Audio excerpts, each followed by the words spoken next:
بھرپور انگڑائی لے کر اسے دیکھا۔ طارق بہت اچھا ہے، نادیہ اتنے کام کرتا ہے باہر کے، سبزی گوشت آٹا دالیں سب کچھ وہی لاتا ہے، میں بازار جاؤں تو پھر 2 دن چارپائی سے نہیں اٹھ پاتی۔ ان کے تفصیل سے بتانے پر نادیہ نے سر ہلایا۔ تھوڑی دیر بعد بچے اسکول سے آ گئے۔ نادیہ نے اونگتی ہوئی الماس پر نظر ڈالی، بچوں کے اسکول بیگ سنبھالے اور پھر تینوں کو باری باری نہلایا۔ جب تک باجی اٹھی وہ بچوں کو کھانا کھلا چکی تھی۔ باجی نے تشکر کے احساس سے آنکھیں نم ہو گئیں۔ مجھے تم پر فخر ہے نادیہ، تم بہت اچھی بہن ہو۔ باجی کے محبت بھرے ان چند لفظوں نے اسے ہواؤں میں اڑا دیا تھا۔ تعریف کسے بری لگتی ہے، اور پھر باجی تو دل کھول کر مقابل کو سراہتی تھیں۔ انہوں نے ان کی پوشیدہ خوبیوں کی بھی تعریف کی جو کہ نادیہ کی نگاہوں سے بھی اوجھل تھیں۔ ان تعریفوں کا کچھ تو حق ادا کرنا تھا اس نے۔ مشین لگا کر ہفتے بھر کے کپڑے بھی دھو دیے۔ سچ نادیہ، جو بات تم میں ہے وہ صبا میں بالکل نہیں۔ وہ بہت باتونی لڑکی ہے، جبکہ تم تو انتہائی کم گو، معصوم، نازک اور خوبصورت لڑکی ہو۔ جس گھر میں بھی جاؤ گی اجالے بکھیر دو گی۔ ہر طرف بڑا ہی خوش نصیب ہوگا تمہارا ہمسفر، جسے تم جیسی دلکش اور من موہی سی دلہن مل جائے گی۔ مجھے تو جیلسی فیل ہو رہی ہے اس بندے سے۔ الماس نے اس کی تھوڑی چھو کر نہایت ہی دلار سے کہا تھا۔ نادیہ کا چہرہ شرم سے لال پڑ گیا۔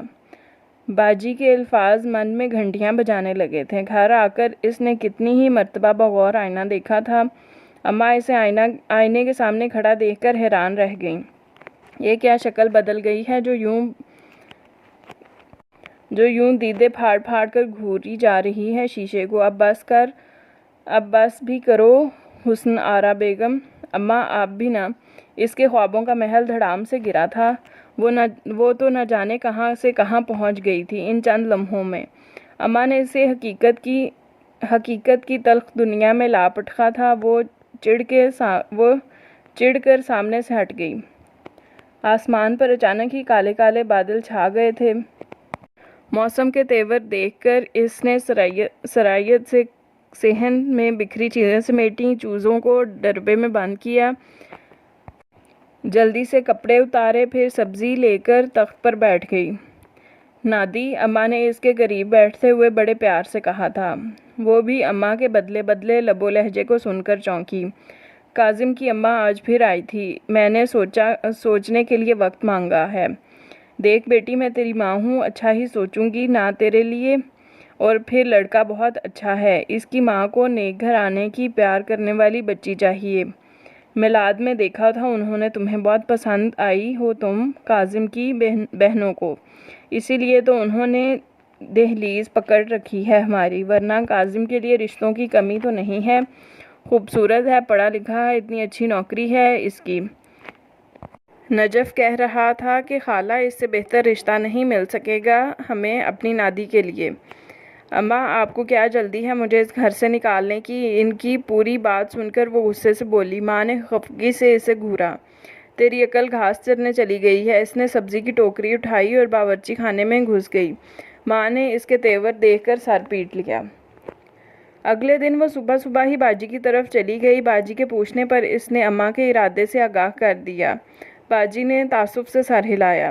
صاف انکار کر دو نادیہ، تم کہاں اتنی لمبی چوڑی سسرال کو بھگتاتی پھرو گی؟ 7 نندیں، اللہ کی پناہ۔ الماس نے کانوں کو ہاتھ لگاتے ہوئے اسے دہلایا۔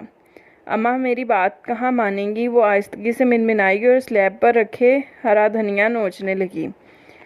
میرا تو دل تمہیں ہمیشہ کے لیے اپنے پاس رکھنے کو تھا، تم سے دوری کا خیال ہی آزردہ کر دیتا ہے مجھے مگر اب الماس کی آواز بھیگ گئی تھی، جبکہ نادیہ نے بھی کچھ چونک کر انہیں دیکھا۔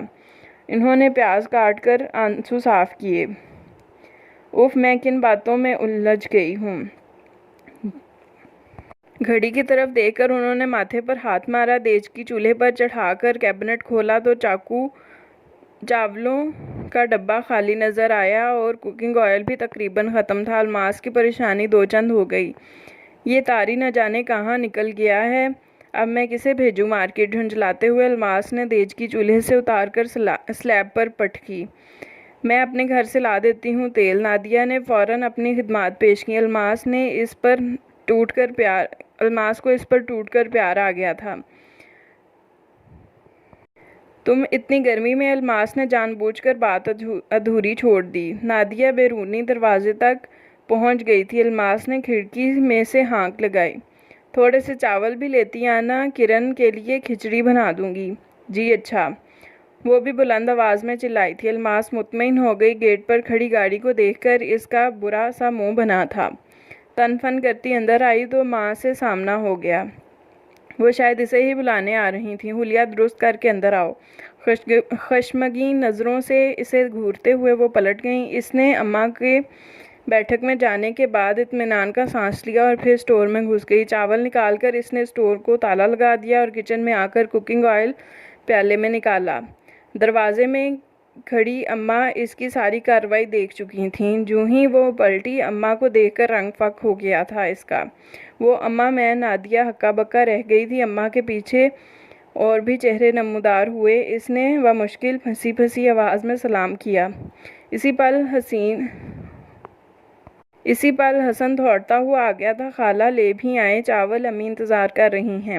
وہ معذرت کرتے ہوئے حسن کے پیچھے نکل گئی تھی۔ اماں کا سر مارے شرم کے جھک گیا۔ انہیں یہ رشتہ بھی ہاتھ سے نکلتا محسوس ہو رہا تھا۔ وہ سوچ رہی تھیں کہ ابھی راحیلہ بیگم ان کی بیٹی کی بد تہذیبی پر باتیں سناتی معذرت کے چند کلمات کہہ کر چلی جائیں گی۔ منوں کے حساب سے بوجھ ان کے کندھوں پر آن گرا تھا۔ بہت ہی احساس کرنے والی بچی ہے آپ کی، راحیلہ بیگم نے کہا۔ تو بھی کیا؟ انہیں اپنی سماعتوں پر دھوکے کا گمان ہوا۔ مارے خوشی کی آنکھیں جھلملا گئیں۔ انہوں نے صلاحیت سے اپنے تاثرات چھپائے۔ اب مزید انتظار نہ کروائیں خالہ جان، ہمیں کاظم کی بڑی بہن بہت خوش دلی سے بولی۔ جمعے کے مبارک دن ہم انگوٹھی پہنانے آئیں گے۔ انہوں نے کھڑے کھڑے ہی سب طے کر لیا۔ اماں نے سر اس بات میں ہلتا چلا گیا۔ نادیہ جان بوجھ کر دیر سے آئی تھی۔ مہمان جا چکے تھے اور وہ جانتی تھی کہ اماں اسے نہیں بخشیں گی۔ مگر گھر آ کر وہ چونک اٹھی تھی، مگر اماں کا خوشگوار موڈ دیکھ کر انہوں نے نہ اسے جھڑکا تھا نہ غصہ کیا۔ زیر لب مسکراتے ہوئے اپنے کاموں میں مصروف رہیں۔ شام کو ابا آئے تو اماں نے اسے چائے بنانے کا حکم دے دیا۔ ابا نے کبھی اس وقت چائے نہیں پی۔ وہ جلتی بھونتی کچن کی طرف چلی گئی۔ رات تک اسے اماں کے مارکے کی خبر مل چکی تھی۔ اس کی اور اماں کی خوب جھڑپ ہوئی۔ اس نے غصے سے کھانا بھی گول کر دیا۔ رات بھر بھوکی پیاسی روتی رہی۔ صبح اٹھ کر الماس باجی کو اماں کی کارروائی کی سب سے پہلے رپورٹ دی۔ باجی نے صبا کو بھی بلوا لیا تھا۔ دونوں نے مل کر اسے خوب تسلیاں دلاسے دیے۔ وہ سوں سوں کرتی سن رہی تھی۔ آج اس کا باجی کی طرف رہنے کا ارادہ تھا۔ وہ اماں کو بتا کر آئی تھی کہ وہ اب ان کے گھر نہیں رہے گی۔ اماں اس کے بچپنے پر بھنا اٹھی تھیں، تاہم کہا کچھ نہیں۔ جانتی تھیں کہ وہ 2 گھڑی کا غصہ ہے اب سارا دن وہ باجی کے ساتھ مصروف رہے گی۔ شام کو محسن بھائی خوب لدے پھدے آئے تھے۔ نادیہ چائے بنا لاؤ۔ محسن بھائی نے اسے آواز دی۔ وہ اٹھ کر چائے بنانے چل دی تھی۔ بڑے ہی خوشگوار ماحول میں چائے پی گئی۔ رات کو اس نے خوب محنت کر کے دال چاول بنائے۔ کرن کی فرمائش پر ٹرائفل بھی تیار کیا تھا۔ وہ بچوں کے ساتھ لوڈو کھیل رہی تھی جب طارق چلا آیا۔ نادیہ کی پیشانی پر بال پڑ گئے تھے۔ وہ اٹھ کر جانے لگی تھی جب طارق نے اسے روک لیا۔ ادھر آؤ۔ وہ اسے بازو سے پکڑ کر صحن میں لے آیا تھا اور پھر زینے کی طرف بڑھنے لگا۔ نادیہ نے گھبرا کر اس سے اپنا بازو چھڑوانے کی کوشش کی۔ برآمدے میں پہنچ کر اس نے اپنے کمرے کا دروازہ کھولا۔ کبوتروں کی گندی حبس اور بدبو نے اس پر حملہ کیا تھا۔ نادیہ نے ناک دبا کر اسے گھورا۔ کیوں لائے ہو مجھے یہاں؟ وہ غصے سے چیخی۔ آہستہ بولو، طارق نے نرمی سے ٹوکا تھا اسے اور پھر بدرنگ سی قمیض کی جیب سے چھوٹا سا ٹیپ ریکارڈر نکال لیا۔ وہ حیران آنکھوں سے اسے دیکھنے لگی تھی۔ اس نے 1-2 بٹن چھیڑ کر اسے خاموش رہنے کا اشارہ کیا۔ اس کے اندر وہ چیز ہے جسے سن کر تمہیں فیصلہ کرنے میں بہت آسانی ہوگی۔ صاف شفاف راستوں کو پہچان لوگی تم اور میں بھی یقیناً۔ وہ پورے اعتماد لہجے میں گویا ہوا اور پھر ٹیپ ریکارڈر آن کر دیا۔ اس نے صرف 2 منٹ اور 25 سیکنڈ نے اس کی پوری ہستی کو ہلا کر رکھ دیا تھا۔ وہ فخر رنگت کے ساتھ سنتی رہی یہاں تک کہ اس کی آنکھوں سے سیلاب جاری ہو گیا۔ جب میرے کانوں میں یہ زہر اترا تھا مجھے بھی اتنی تکلیف ہوئی تھی۔ پہلی مرتبہ مجھے اپنے وجود سے نفرت محسوس ہوئی تھی۔ میں بھی اسی طرح رویا تھا۔ جب آنسو تھمے تو میں نے ایک فیصلہ کیا تھا، خود کو منوانے کا فیصلہ، اپنے وجود کی عمارت کو دوبارہ کھڑا کرنے کا فیصلہ۔ اسی لیے میں نے کپڑے کی مل میں نوکری کر لی ہے۔ پہلی مرتبہ محبت کا ذائقہ محسوس کیا ہے میں نے۔ کل صبح میں نے کراچی چلے جانا ہے، یہ امانت تمہارے حوالے کرنی تھی، طارق نے بھیگے لہجے میں کہہ کر ٹیپ ریکارڈر اس کی طرف بڑھایا جسے اس نے تھاما نہیں تھا۔ وہ لرزتی ٹانگوں سے چلتی ہوئی بامشکل زینہ اتری۔ گیٹ کھول کر اس نے اپنے گھر کی طرف دوڑ لگا دی تھی۔ ابھی تک الماس کے الفاظ کانوں میں گونج رہے تھے۔ اس نے کرب سے دونوں ہاتھ کانوں پر رکھ لیے۔ اس پر لائٹ چلی گئی تھی۔ ہر طرف گھپ اندھیرا پھیل گیا تھا۔ پاؤں کے نیچے شاید کوئی پتھر آیا تھا اور وہ منہ کے بل گر پڑی تھی۔ پاؤں سے ہلاتے ہوئے اس نے گھٹنے پر سر رکھ دیا۔ وہ زہر میں بجھی آواز اس کے پیچھے چلی آئی تھی۔ دیکھیں نا محسن، اتنی تو مہنگائی ہے، اخراجات پورے نہیں ہوتے، نوکرانی میں افورڈ نہیں کر سکتی کیونکہ مہینے کے آخر میں لمبے چوڑے بلوں کے ساتھ ایک اور اضافی خرچہ۔ ابھی تک تو نادیہ سے کام کرواتی آئی ہوں، صبح بھی فلمیں دیکھنے اور باتوں کے چسکے کے لیے آ جاتی ہے، مگر کب تک؟ اس لیے میں نے سوچا ہے کہ طارق کے ساتھ نادیہ کی شادی کرا دوں، مفت میں سارے کام بھی ہو جائیں گے اور طارق پر احسان الگ۔ ویسے بھی نادیہ جیسی عام سی شکل و صورت والی لڑکی کے ساتھ طارق ہی ٹھیک رہے گا۔ اس کی ماں کے مزاج تو نہیں ملتے، مگر لڑکی کو میں قابو کر لوں گی۔ اور رہا طارق، تو اس نکھٹو کو ہمیشہ کے لیے دبانے کا واحد علاج بھی یہی ہے۔ الماس بڑے کروفر کے ساتھ پلاننگ کر رہی تھی۔ نادیہ نے سر اٹھایا تو ننھی منھی سی روشنی چہرے پر پڑی۔ وہ گھبراتے ہوئے اٹھ گئی تھی۔